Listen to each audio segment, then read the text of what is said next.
Hi, I'm Dr. John Bergman for your Health Minute, and I got to tell you, I'm really excited about this. I'm with Dr. Jeff Trigo.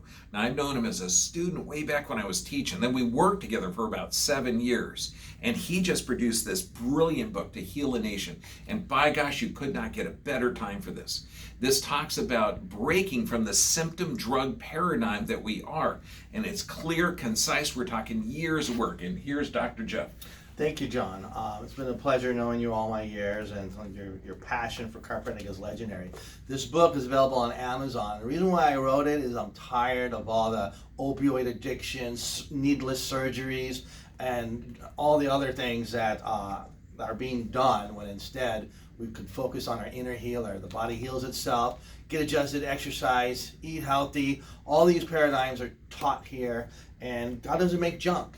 Body heals, and you need to learn all the principles that are in this book so that you too can live to be 120 years as promised in the Bible for man. We're not supposed to get disease in our 40s or 50s.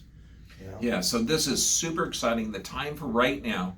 Check out his book. Is available on Amazon. It is available on Amazon. And do you have a website that people can go to? There's trigochiropractic.com, Trigo chiropractic.com, and you'll see a link there as well. And Amazon, To Heal a Nation, it's been out 3 weeks, and a lot of great reviews. People love it.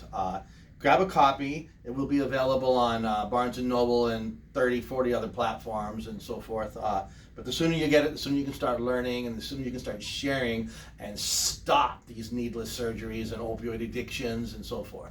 Buddy, thank you for coming by to promote not just the book, but you're promoting health and a total change of the paradigm. John, thank you for the opportunity, and you're mentioned in this book. We saved a kitten's life together, and I look forward to you guys seeing that in the testimonial chapter 6.